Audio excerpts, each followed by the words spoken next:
ಬಾಗಲಕೋಟೆ ಜಿಲ್ಲೆ ಹುನಗುಂದ ತಾಲೂಕಾ ಪೊಲೀಸ್ ಠಾಣೆ ವ್ಯಾಪ್ತಿಯ ಹುನಗುಂದ ಪಟ್ಟಣದ ಹೊರವಲಯದಲ್ಲಿರುವ ಹುನಗುಂದ ಇಳಕಲ್ಲ ಸಂಪರ್ಕಿಸುವ ರಾಷ್ಟ್ರೀಯ ಹೆದ್ದಾರಿ ಸಂಖ್ಯೆಯ 50ರ ವಾಲ್ಮೀಕಿ ಕಟ್ಟಡದಲ್ಲಿರುವ ಅಪ್ಪಾಜಿ ಮೋಟಾರ್ಸ್ ವಾಣಿಜ್ಯ ಮಳಿಗೆಯ ಎಡಹಿಂಬದಿ ಕೋಣೆಯಲ್ಲಿ ದಿನಾಂಕ ಜನವರಿ 20, 2025ರಂದು ಮುಂಜಾನೆ 9 ರಿಂದ 11 ಗಂಟೆ ಅವಧಿಯಲ್ಲಿ ಕೊಳೆತ ಸ್ಥಿತಿಯಲ್ಲಿ ಅನಾಮಧೇಯ ಶವ ಪತ್ತೆಯಾದ ಘಟನೆಯು ತಡವಾಗಿ ಬೆಳಕಿಗೆ ಬಂದಿದೆ.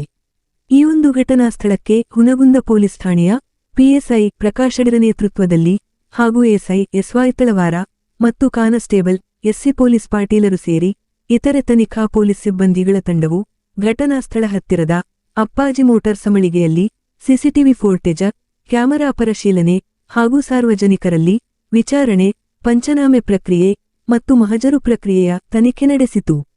ನಂತರ ಮೃತ ವ್ಯಕ್ತಿಯ ವಿಳಾಸ ಪತ್ತೆಗಾಗಿ ಶವಪರಿಶೀಲನೆ ನಡೆಸಲಾಗಿ ಯಾವುದೇ ರೀತಿ ಗುರುತಿಸುವ ಸಾಕ್ಷ್ಯ ಪುರಾವೆ ಲಭ್ಯವಾಗಿಲ್ಲದಿರುವ ಬಗ್ಗೆ ಮತ್ತು ಮೇಲ್ನೋಟಕ್ಕೆ ಯಾವುದೇ ರೀತಿಯ ಕೊಲೆ, ಹತ್ಯೆ ನಡೆಸಿರುವ ಗಾಯಗಳು ಶವದ ಮೇಲೆ ಕಂಡುಬಂದಿಲ್ಲವೆಂದು ತನಿಖಾ ಪೊಲೀಸ್ ತಂಡವು ಮಾಧ್ಯಮ ಪ್ರತಿನಿಧಿಗಳಿಗೆ ಮೌಖಿಕವಾಗಿ ಮಾಹಿತಿ ನೀಡಿತು. ನಂತರ ಮೃತ ವ್ಯಕ್ತಿಯ ನೈಜ ಸಾವಿಗೆ ಕಾರಣವು ಶವದ ಪರೀಕ್ಷೆ ನಂತರವೇ ನಿಜಾಂಶ ಹೊರಬರಲಿದೆ ಎಂದು ಹಾಗೂ ಈ ಒಂದು ಘಟನೆಯ ಪ್ರಕರಣವು ಹುನಗುಂದ ಪೊಲೀಸ್ ಠಾಣೆಯಲ್ಲಿ ದಾಖಲಾಗಿದೆ ಎಂದು ಪೊಲೀಸ್ ಮೂಲಗಳು ತಿಳಿಸಿವೆ. ಮತ್ತೊಂದೆಡೆ ಶವವನ್ನು ಹುನಗುಂದ ಪುರಸಭೆಯ ಪೌರಕಾರ್ಮಿಕರ ಸಹಾಯದಿಂದ ಶವಪರೀಕ್ಷೆಗಾಗಿ ಹುನಗುಂದ ಪಟ್ಟಣದ ಸಾರ್ವಜನಿಕ ಆಸ್ಪತ್ರೆಗೆ ಸಾಗಿಸಲಾಯಿತು.